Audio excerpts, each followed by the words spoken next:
Jeff and say, we got any reason why these flat tires are occurring yet? Well, remember now, people are going to the game Saturday. Probably be using that route. Well, like last night, nothing came to fruition that long. I figured that. Well, I didn't want to say that, but I figured that.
Tommy just showed me. We have enough time to make adjustments. Thank you. Yep. Well, we have yes. 3 weeks to schedule, so they really push us. So we're going to do that. If I didn't know it, I could see it. If it's the weather causes a fire, then we'll just go inside the city hall and they get the shots of it. It's at 3:30. So. 3:30. I talked to Adam about that. Yeah.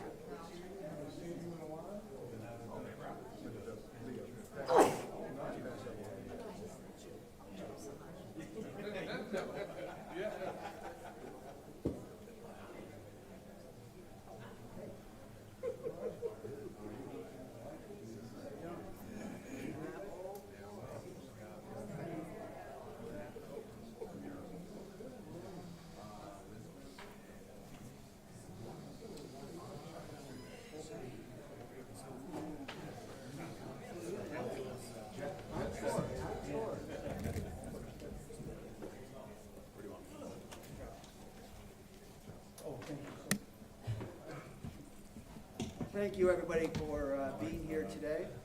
We appreciate it very much, especially my colleague from the 6th Congressional District in New York, Congresswoman Grace Meng, who represents New York's 6th Congressional District, and the families of those we lost during that racist shooting on May 14th, 2022. It's often said that, the best way to stop a bad guy with a gun is a good guy with a gun. And Aaron Salter Jr. was a good guy with a gun, but he was overpowered for 2 reasons. One, a assault weapon, and he had military-grade body armor. So not only was he a racist shooter that traveled several hundred miles into Buffalo, he was a coward. He was a coward because he staked out the supermarket at least 2 times that we know of before he executed his evil plot. And he knew that Aaron Salter Jr., former Buffalo police officer, was armed. And he did what he could do to protect himself while killing 10 innocent people and injuring 3 more. So today and every day we remember Celestine Cheney, Roberta Drury, Andre McNeil, Catherine Massey, Margus Morrison, Haywood Patterson, Aaron Salter, Geraldine Talley, Ruth Whitfield, and Pearl Young. So after the terrible tragedy of May 14th, Grace had reached out and said that she wanted to do something to be helpful to ensure that this does not happen to other innocent people in areas not only throughout New York State but throughout the nation. And we came up with the Aaron Salter Jr. Responsible Body Armor Bill, which prohibits the sale, the transfer, or possession of enhanced body armor by civilians with the exclusion of law enforcement and active duty military personnel. It is a common sense measure that builds on the bipartisan Safer Communities Act, which was approved by Congress and signed into law by President Biden in 2022. It honors the life of Officer Salter, a 30-year veteran of the Buffalo Police Department who selflessly put himself in harm's way to defend our neighbors against the racist mass shooter who targeted the Buffalo community. And just to put this into perspective, before I introduce my colleague Grace Meng, the shooting on that day, and many of us were here, including the mayor, and the mayor was extraordinary in his ability to, first of all, calm the community, give comfort to the community and the families, but to also ensure that everything was done to coordinate law enforcement, the faith community, the civic community, and everybody else. So just very, very proud of my mayor generally, but particularly on that day. He does his best work in the most difficult of times. But the shooting that day started and ended in 123 minutes.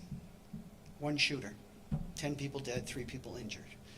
And the least that we can do as a nation, to honor the memories of those who were killed and injured, and in the community at large, is to pass this legislation to ensure that a bad guy with a gun does not kill innocent people, including the good guy with the gun. So with that, I'd like to present to you my friend and my colleague, Grace Meng, Congresswoman Grace Meng. Good afternoon, everyone. I'm Congresswoman Grace Meng here from Queens, New York, and I want to thank my colleague, my good friend, Congressman Brian Higgins, for hosting this important press conference. Very grateful for the leadership from our Mayor Byron Brown, our Commissioner Gramalia, Commissioner Whitfield, and the family members who have continued in their painful experiences to continue to engage to make sure that something like this doesn't happen again in the future. The shock and sadness that stemmed from this horrific racist tragedy is something that not only hurt the members of our Buffalo, New York community, but something that has impacted New Yorkers from all corners of the state and even around the country. And it took the lives of 10 Black members of our Buffalo, New York community. And it was a hate crime and an act of domestic terrorism. We are here today to talk about this piece of legislation that pays tribute to the life and the heroic efforts of Aaron Salter. And we saw that while he did everything that he could, because of the type of vest that the murderer wore, was not able to stop him in a very short period of time, as Congressman Higgins mentioned.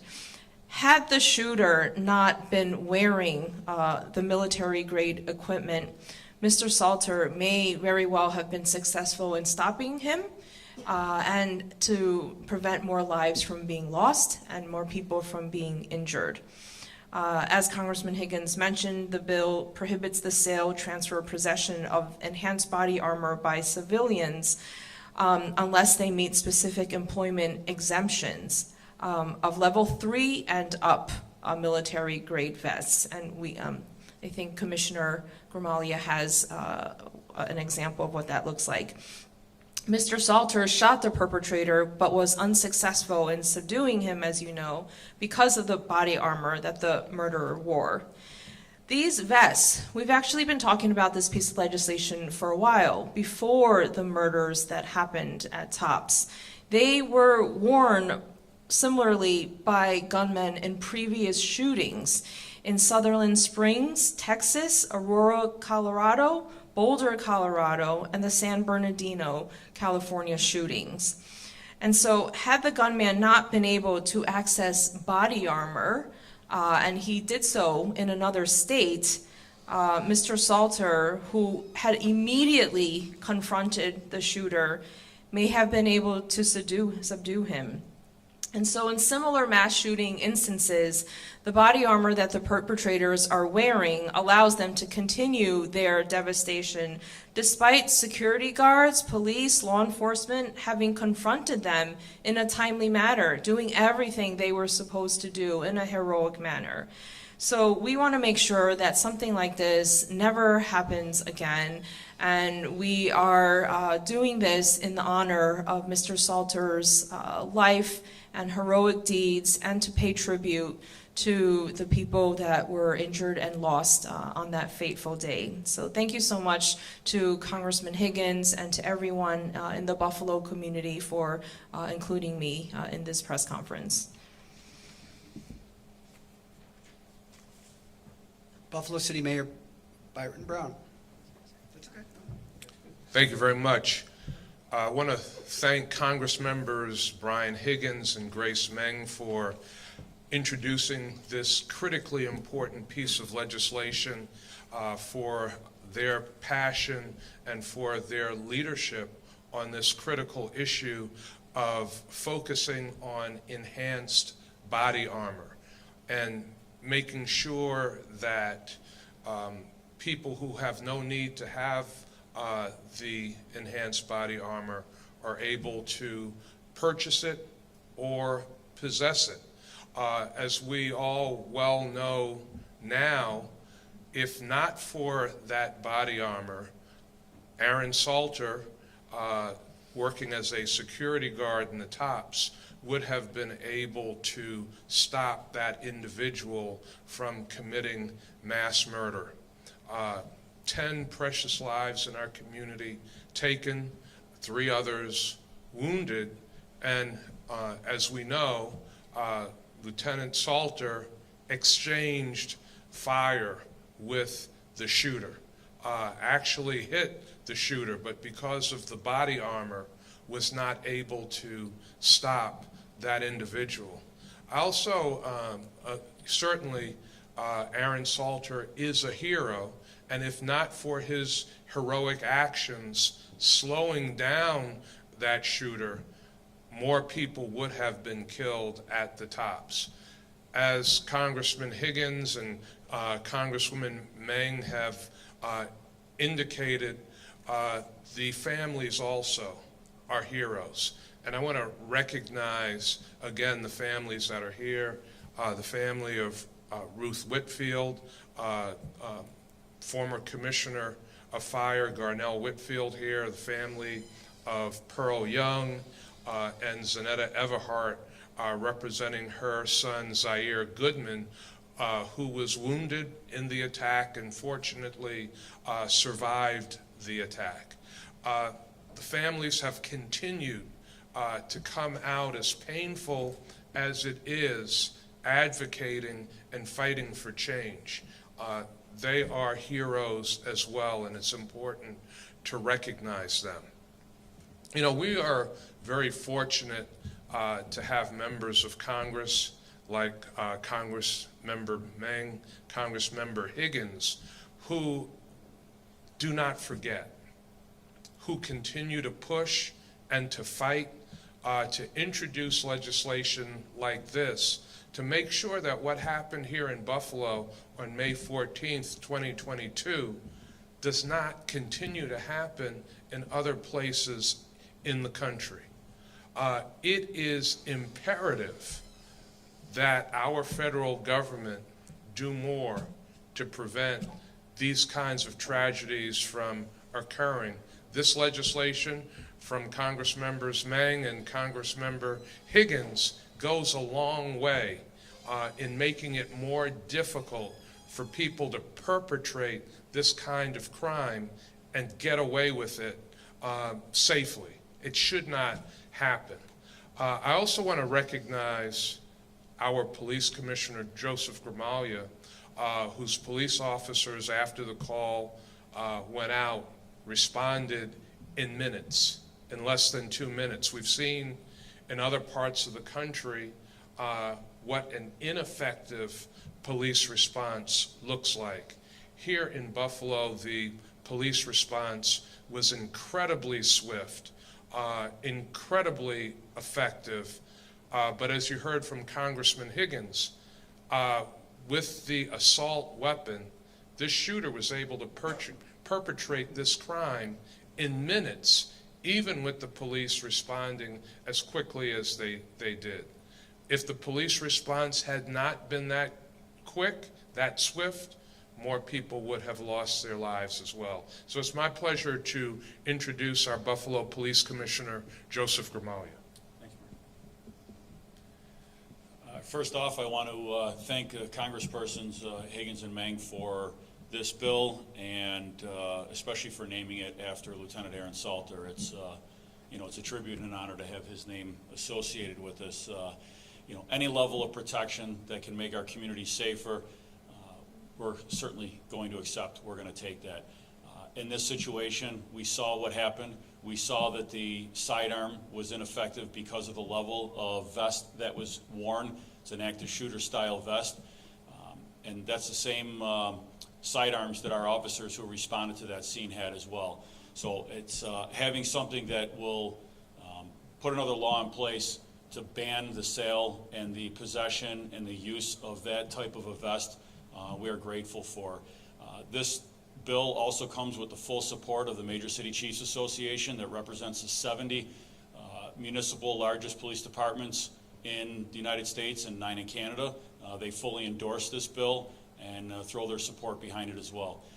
And as I said, I can show you after, brought a vest that's an example of the type of vest that would be banned for use from this. So again, I thank both of the congresspersons for taking action on this and for the naming. So thank you. Yeah, thank you, Mayor, and thank you, Police Commissioner Joe Gramaglia. We also want to give Zanetta Everhart, whose son Zaire Goodman was injured on that day, and newly elected member of the Buffalo City Council, member-elect of the City Council. Zanetta. Thank you, Congressman Higgins, and thank you, Congresswoman Meng, for introducing this bill. And as the mayor said, not forgetting.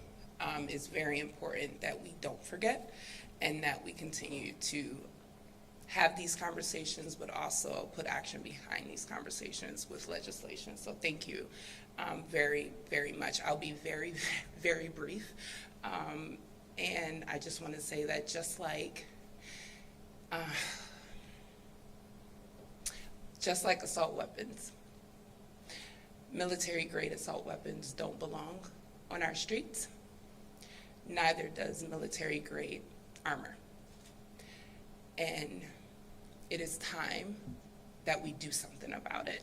And that's what the congressman and the congresswoman are doing. And I'm just grateful on behalf of Zaire for their leadership and for them not forgetting. Thank you. Former fire commissioner, whose mom Ruth was killed at the Tops Market on May 14th, Garnell Whitfield.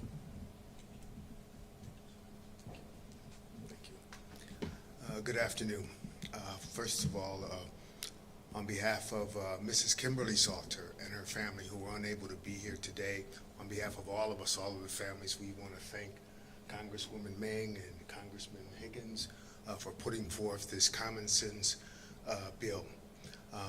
As Zanetta said, just like with the assault weapons ban, this bill, I think it's important to realize and to recognize that this bill is not talking about barring the sale of body armor, only the higher grade of body armor, the military grade body armor. And so it's important that we make a distinction that they're not outlawing all types of body armor, just the kind that was used on May 14th, just like with the assault weapons. And nobody's taking away those persons' body armor who already have this type of body armor. We're talking about preventing the sale and the acquisition of it going forward. So I think that's an important distinction to make. Again, on behalf of all of us here, we're thankful for this common sense legislation and look forward to helping to champion it any way we can. Thank you. I just want to recognize Damon, who was going to speak, but he's preoccupied with parental responsibilities. But his mom, Pearl, was killed that day as well. So we'll take any questions you may have. I think we first discussed this legislation probably about a year ago. Has it had difficulty moving through the House, and what is its path to passage? Yeah, its path to passage is this. 10,000 bills are introduced in the United States Congress every year. 63 become law. The ratios aren't good, but if you give up, you stand no chance. So this is the second Congress that this was introduced in, and we are going to be persistent, and we think the facts are on our side. It's clear, compelling, as the commissioner said, the former fire commissioner. This is not a question of Second Amendment rights. This is at a granular level. This is becoming very common in these kind of shootings, including the one that occurred here on May 14th. So we're going to persist. This is the second time this has been done, and we're not going away. Is this something where Congress would look at it on its own as an individual bill, or potentially as a package of public safety or gun bills with it? We don't know exactly how and when it would be considered, but we will take it in any format. This is legislation that, as Brian said, is one of many bills that are introduced in Congress, but oftentimes public sentiment and public awareness can help move mountains. We want the public, and thank you all for being here, we want the public to be more aware of how this was an issue and how this prevented life-saving techniques that could have been used by Lieutenant Salter on that fateful day, and hopefully to raise awareness.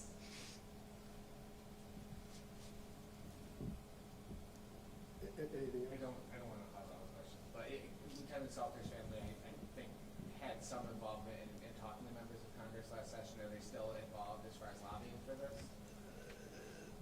All of the victims' families have been in direct contact with members of Congress, not only the local delegation, the New York State delegation, but Zanetta testified at a hearing, a congressional hearing, Commissioner Whitfield also. So this is an effort that you just have to persist. And the more information becomes available, the more clear it is that these are very rational, common sense approaches toward the goal of not bringing those who were killed back, because that won't happen, but preventing this from happening again. And it's tough. You know, we just finished a federal aviation bill. Took 10 years, and they're trying to undermine it. So you've always got to be vigilant. You've always got to be on top of this, and you're playing offense and defense. But, you know, Grace has great experience with this. I have experience with this, and our hope is that we can instill in our colleagues an appreciation for the wisdom of doing this bill. Some people might say when someone's motivated and as evil as this shooter is, that they're going to find a way to carry out whatever they want. But how would this have changed that scenario? Do you think this would have changed anything? Would he have been able to find a way to get access to this kind of equipment, even if it were illegal? It's going to be tough, but you have to start somewhere. You know, you're not going to get anywhere if you don't take that first step. This is the first step. Lieutenant Aaron Salter's round was dead on target. We know that from where it hit that vest. We also know from the video it had zero effect on this individual. You have a lower grade vest, it's still going to have an impact, which would have allowed him to continue on his attempt to terminate that deadly rampage. That had no effect. When you put these heavy military grade body armor on, you know that you're going to be able to pretty much walk through anything. He went there with a very intended purpose, like other mass shooters, and they get this equipment, they put this equipment on so that they can't be stopped, or it takes a maximum amount of force to stop that person. So he knew exactly what he was doing. Got to start somewhere. This is a great first step. Commissioner, can you show us the vest and sort of explain what it is, that how police use it, and what we're looking at banning?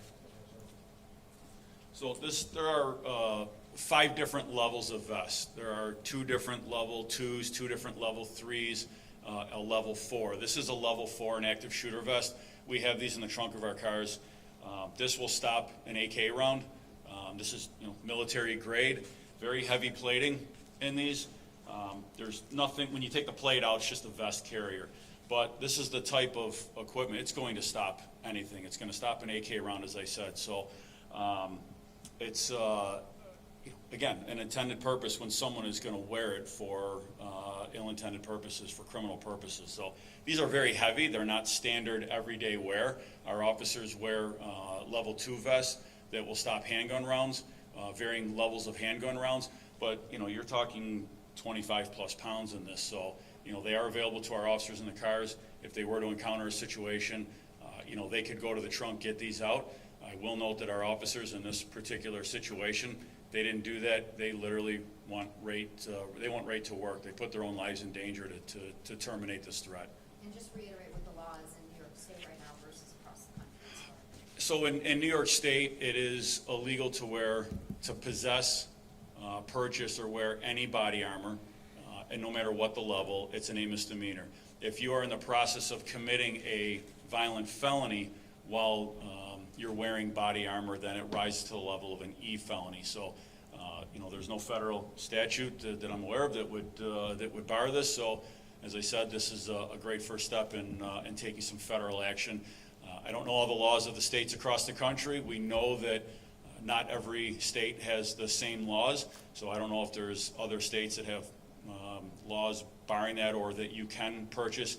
And again, it also goes back to your employment, so I want to put that out there. But it doesn't prevent someone from buying this from another state where it's legal and then bringing it back. Just like the extended magazines that were purchased, they were purchased in Pennsylvania where it was legal. Anyone else? We all good? Thank you, everybody. Thank you.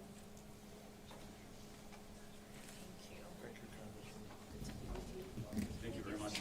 Appreciate it. Thank you for coming here. Yeah, absolutely. Maybe if you just put it out like in the floor right here, Yeah. everyone can sort of shoot it without movement. So I took the one plate out. The other one is still in the other side. But that plate goes on the inside. Oh, you want to move over here? So you can, online, I don't know off the top of my head if they do trace where it got it from. And that's still part of the federal prosecution. I don't know the answer to it first and foremost offhand.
go to some different state.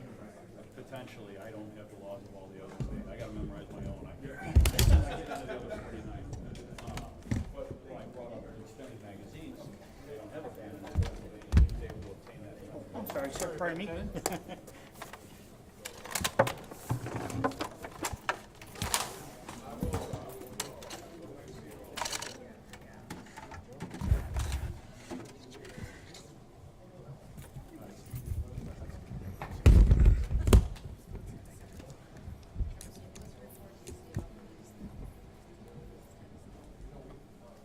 Okay.